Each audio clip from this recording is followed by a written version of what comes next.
첫 번째 가보죠. 사람을 찾습니다. 이상가족 찾기요? 아닙니다. 지하철을 이용하던 중 사고를 당했다는 사방가족의 제보인데요. 영상 만나보시죠. 자, 문 열리고 사람들 나오는데 자, 할머니가 뒤로 쿵 하차하는, 자 다시 볼게요. 하차하는 여성 팔에 밀리자 저렇게 뒤로 쿵 뒤통수를 부딪힌 할머니, 바닥에 누워서 지금 일어나지도 못하고 꼼짝을 못하고 계십니다.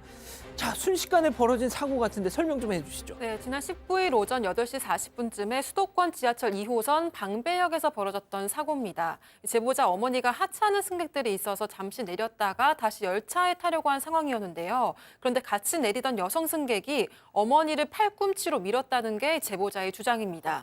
이 어머니가 넘어지면서 바닥에 뒤통수를 부딪혔고 이 충격으로 당시 기억이 거의 없다고 하고요. 이후 CCTV를 확인해 보니까 당시 경황이 없던 어머니를 옆에 있던 남성이 일으켜주고 지하철에 다시 타도록 도와줬다고 합니다. 또 여성은 넘어진 어머니에게 늦게 내리니까 그랬다는 식으로 말하면서 떨어진 모자를 주워주더니 그냥 어머니가 열차 타는 걸 보고 그냥 가버렸다고 합니다. 도와준 남성이 여성을 신고하라고 이 시간대와 위치를 알려줬는데요. 제보자 어머니는 다시 열차를 타고 가면서도 이 통증을 느끼셨다고 합니다. 자, 저 하얀 점퍼를 입은 여성이 밀었다는 게 이 제보자분의 주장인 것 같은데, 아, 어디 크게 안 다쳤으면 좋겠는데 말이죠. 했어요. 제보자 같은 경우 제보자의 어머니가 종합병원을 가가지고 CT를 찍어봤는데 다행히 머리 이상이 없고 혹만 났다고 합니다. 그렇다 하더라도 저렇게 밀쳐가지고 넘어졌으면은 병원을 모시고 가든가 아니면 연락처를 줘야 되는데 불구하고 혼자 가버렸단 말입니다. 저런 경우에 경찰에 신고했는데 이게 두 가지예요. 이 제보자의 말에 따르면은 팔꿈치를 밀었다 그러고 왜 밀었냐 그랬더니 늦게 내려서 밀었다고 한다면 고의성이 있기 때문에 폭행죄라든지 폭행치상죄로 처벌받을 수 있거든요. 경찰에서 신고받으면은 아마 저 여성을 추적을 해서 일단 조사한 뒤에 입건 처리할 예정일 것입니다. 그렇군요. 알겠습니다. 자, 다음 이어가죠. 멍키 스패너로 쾅쾅입니다. 자, 얌전히 주차해 놓은 차에 믿기지 않은 일이 벌어졌다는데요. 한문철 TV 영상 만나보시죠. 자, 차량으로 다가오는 남성, 뭔가 느낌 쎄한데요. 손에 든 거는 멍키 스패너. 자, 냈다 쾅, 쾅, 쿵, 쿵, 쿵, 쿵. 자, 유리창은 파삭파삭 산산조각이 납니다. 아, 이거 뭐야? 담배를 피우면서 반대쪽을 가더니 역시나 또 성안대를 팡팡팡팡. 충격음이 여기까지 들리죠. 자, 다시 또 어떻게 할까요? 이 양반 또 반대쪽에서 나타났네. 보닛을 쾅쾅쾅쾅쾅 미친 듯이 내리치는 저 남성. 그래도 분이 안 풀렸는지 차량을 아주 벌집으로 만들고 있습니다. 아이고, 범퍼까지 때리네. 자, 이제 지쳤나요? 만족한다는 듯 휙 던지고 가버립니다. 자, 박 변호사님. 네. 제발 자기 차에다가 화풀이한 거라고 해주세요. 이게 남의 차라면 너무 충격적이잖아. 자, 이게 참 문제가 좀 있습니다. 본인은 비슷한 얘기를 하긴 하는데요. 실제는 이 차주하고 이 손괴하는 사람하고 남성하고는 일면식도 없는 관계입니다. 그러니까 남의 차에 대해서 이렇게 손괴를 가한 거예요. 지하 주차장인데요. 남성이 와서 주차된 차량을 이렇게 멍키 스패너로 정말 수십 차례 내려쳐서 산산 박살을 내버립니다. 지금 이거 수리비가 한 1,000만 원 정도 되고요. 그리고 렌트비도 한 280만 원 정도 나온다고 합니다. 본인 얘기는 그렇습니다. 자기 알코올 중독자다. 내 차인 줄 알고 차 이제 안 탈라고 내 차인 줄 알고 그걸 박살냈다라고 합니다.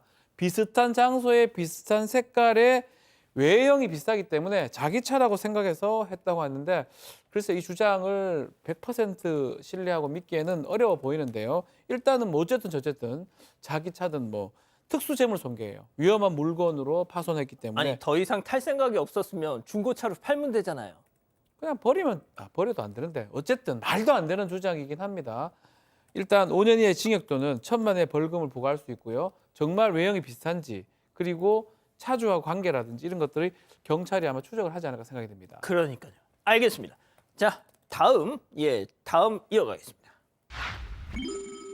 마약범 유인 작전입니다. 자, 사방가족께서 제보해 주신 사건 사진으로 만나보시죠. 자, 먼저 채팅을 걸어온 상대. 나쁜 술은 안 드시나요? 나쁜 술? 뭔가 쎄한 제보자. 여자인 척 흉내를 내면서 어머 오빠 나 나쁜 술 완전 좋아. 자, 그러자 떡밥을 확. 기다릴게요. 꼭 와요. 나 어디서 기다릴게. 자, 수상한 사진까지 저렇게 전송을 하죠. 우리 어디서 볼까? 응? 사반 모텔. 그래. 자, 잠시 후 모텔 방키 사진까지 저렇게 보내는데요. 자, 그 사람이 이동하는 사이 여기 약쟁이 있어요. 자, 경찰에 신고한 제보자. 한참 뒤 경찰에게 온 문자. 네, 그놈 마약 혐의로 조사 중입니다.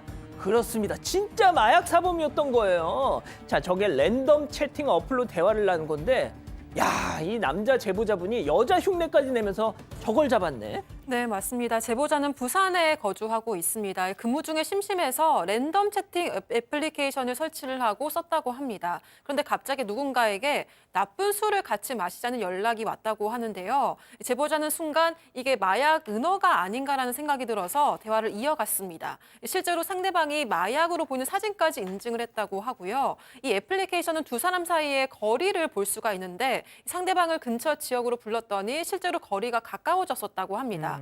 제보자는 이 사람 진짜 마약 사범이구나, 잡아야 한다는 생각이 들었고 상대방이 모텔을 잡도록 유도를 한 뒤에 경찰에 신고를 했습니다. 이후 경찰에서 현장에서 마약이 발견이 됐고 혐의가 입증이 돼서 체포를 했다는 연락을 받았다고 합니다. 아, 팀장님 정말 기지가 넘치신 분이었어요. 맞습니다. 이 제보자는 상당히 기가 넘친 건데요. 사실은 마약이 뭐 작게기, 술, 과자, 아이스 이런 식으로 부르거든요. 이걸 캐치를 했던 것인데 이 마약을 뭐라 부르냐면은 키스 오브 사탄, 악마의 키스라고 부르는 건데 여기에 빠지게 되면 영혼도 타락하고 몸도 망가지기 때문에 마약 하시면 절대로 안 되는데 어쨌든 제보자 잘 하셨습니다. 그리고 마약 하신 분 지금 끊지 않으면 영혼이 꼭 망합니다. 좋습니다. 자, 다음 또 이어갈게요. 왕창 고르더니 찔끔입니다. 자, 무인 점포에서 벌어진 절도 사건 제보 영상 만나보시죠. 자, 무인 매장 입장. 어머, 이거 맛있겠다. 자, 그러더니 막 여기 손짓하죠. 그러더니 하나 둘씩 물건을 막 픽업하고 있어요.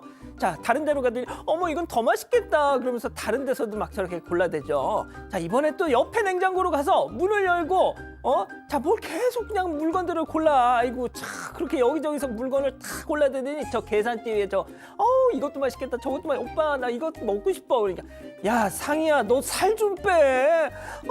짜증나 오빠. 자, 그러더니 아무튼 바코드를 띡띡띡 막 찍더니 자, 그러더니 화면을 또 콕콕 눌러서 상품을 거의 다 취소합니다. 왜? 안 사? 자, 어쨌든 카드를 꽂고 결제를 마치는데요. 자, 일단 남성이 먼저 나가고 여전히 미련이 남은 듯 계속 골라. 나 저거 먹고 싶은데 하더니 그냥 나가버리죠. 자, 박 교수님. 네. 이게 지금 도둑질을 한 거니까 저희가 소개해드리는 거겠죠? 그죠? 네, 도둑질인데 이제 정말로 별의별 무인 점포 도둑이 여러 가지 방법을 씁니다.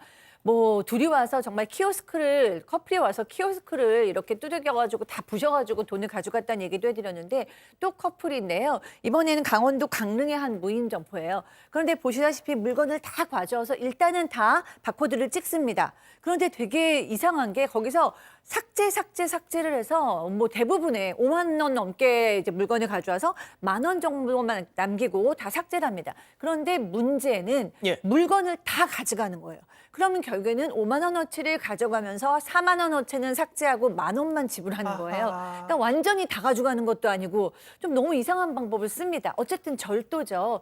다행히 이 계산을 했기 때문에 거기에 다 신원이 있었어요. 맞아요. 그래서 검거를 했는데 뭐 경찰의 소환에도 지금 불응하고 있다고 합니다.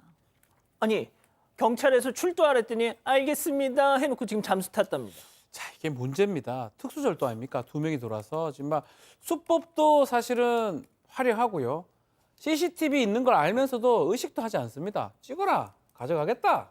우린 절도한다, 커플이다. 뭐 이런 뉘앙스입니다. 그래서 이 공개할 사실 얼굴만 공개하면 바로 아유 잘못했습니다. 아니면 바로 잡히는 거거든요. 경찰에서도 사실은 뭐 CCTV 있고 확인했기 때문에 기다리고 있는 것 같지만 이 사장님 입장에서 상당히 아마 애탈 거면 돈이 얼마인지 떠나가지고 저게 좀 말도 안 되는 행동 아니겠습니까? 항상 하는 얘기지만 여기서 얼굴만 두 사람 공개를 하면요. 제보가 많이 들어올 거예요. 누구누구 커플인데 사실 커플 아니에요. 어째 나올 거거든요. 사실 그런 것도 좀 아쉽습니다. 뭐 절도 범죄까지 다 하자는 말은 제발 아니지만 커플이라고 해주세요. 커플 남매는 아니겠죠? 예. 알겠습니다. 좋습니다. 자, 마지막 사연으로 가볼게요. 아찔한 마라맛 시월드. 자, 집단지성의 판단을 받아보고 싶으시다면서 제보해 주신 사연 함께 들어보시죠. 안녕하세요. 시어머니와 문자를 하다가 억울한 일을 겪은 40대 여성입니다.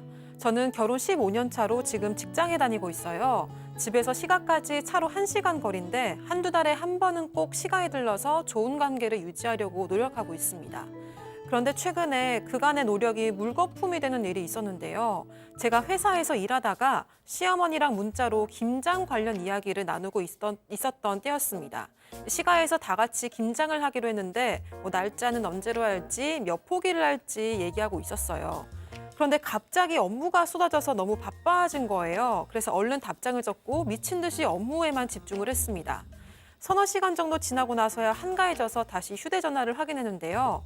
시어머니한테서 네 시누이 우리 다혜는 대답을 안 하는 법이 없어. 내가 우리 애들은 잘 키운 것 같아서 흐뭇하네. 이렇게 비꼬는 듯한 문자가 와 있었습니다. 알고 보니까 제가 마지막에 답장을 보낸다는 게 미처 전송 버튼을 못 눌렀던 거예요. 그래서 의도치 않게 일십을 해버린 겁니다. 아무리 그래도 그렇지 그동안은 항상 제때 답을 했거든요. 근데 딱 한 번 실수했다고 이렇게 비꼬시니까 너무 황당하고 억울했습니다. 저녁에 퇴근하고 남편에게 이야기하면서 겨우 마음을 다스리긴 했는데요. 이런 시어머니 이해되시나요? 아, 그렇군요. 읽고 씹는다. 읽씹. 정말 기분 나쁘죠. 자, 기다리고 기다리셨던 부천 핸저타임 유튜브 JTBC 뉴스 채널 사건반장 독립 채널에서 7천여 분의 우리 가족 여러분들 함께하고 계신데요. 채팅창에 OX로 함께 참여해 보시죠. 먼저 사연자 며느리입니다. 어머니 죄송해요. 정말 죄송해요. 근데 제가 맨날 익십하거나 그런 거 아니잖아요. 일하다가 깜빡한 건데 무슨 버르장머리 없는 며느리냐. 저도 너무 속상하고 그동안 어머님한테 잘했던 거 다 뭔가 싶고 서운해요. 지은 애비 못지않게 저도 바쁜 거 아시면서 그래요. 속상해 동그라미. 이럴 수가. 좋습니다. 아니에요. 들어보세요. 다음 시어머니입니다. 어머머머 얘 좀 봐. 얘 아가 다혜야 너 조금 버르장머리 없으려고 그런다. 그냥 죄송합니다 하면 될 걸 뭐가 또 서운하네 섭섭하네. 지금까지 잘한 건 뭐냐는 둥. 내내 응응을 하든지 내내를 하든지 두 음절만 남겼어도 내가 이러질 않아요. 너가 정말 이 시애미한테 간절했더라면 그런 실수를 했겠냐. 아이고 참말로 늙으면 죽어야지 무시나 당하고 애씁니다. 팀장님. 그렇습니다. 시어머니하고 며느리가 사이가 좋았어요. 15년 동안 좋았고 또 그 며느리가 직장을 다니다 보니까 이랬었는데 만약에 문자를 아까 말할 대로 읽고 답 안 했다고 그러면 죄송합니다. 답 안 했다고 그러면은 이 시어머니 입장에서 볼 때에는 며느리가 무슨 일이 생겼나 걱정을 해야 되는 것이죠. 이건 비꼴 사항이 아닙니다. 왜냐하면 그런 적이 없으니까 오히려 걱정해줘야 되는데 이거를 문자로 비꼬니까 며느리가 서운했겠죠. 그렇기 때문에 시어머니 이 비꼬지 마시고 그런 일 있으면 며느리한테 아가야 뭔 일 있니 걱정스럽게 물어봐 주시면 해결될 것 같습니다. 그렇군요. 자 교수님. 네. 저도 여기서 직장 다니는 며느리라는 점에서 시어머니께서 이런 일은 당연히 있을 거라고 생각을 해요. 직장을 다니다 보면 갑자기 뭐 일이 막 들이닥치거나 상사가 오시거나 그런 일이 있을 거라고 생각을 못 하시는 시어머니가 저는 좀 이해가 되지 않거든요. 그러니까 15년 동안 이런 일이 없었기 때문에 어머니께서는 며느리가 읽고 나서도 나를 좀 무시하는구나 혹은 이렇게 뭐 급한 일도 없으면서 이렇게 얘기하는구나 이렇게 오해를 하셨겠지만 그래도 이제 어머니께서는 사실은 이렇게 막 비꼬면서 얘기하시는 거는 좀 아니셨던 것 같습니다. 자, 박 변호사님. 하지만 읽고 싶는 거 당해보신 적 있습니까? 네? 익십을 당해보신 적 있나요? 많이 당합니다. 예. 많이 당하신. 예. 아니 너무 기분 나빠 솔직히.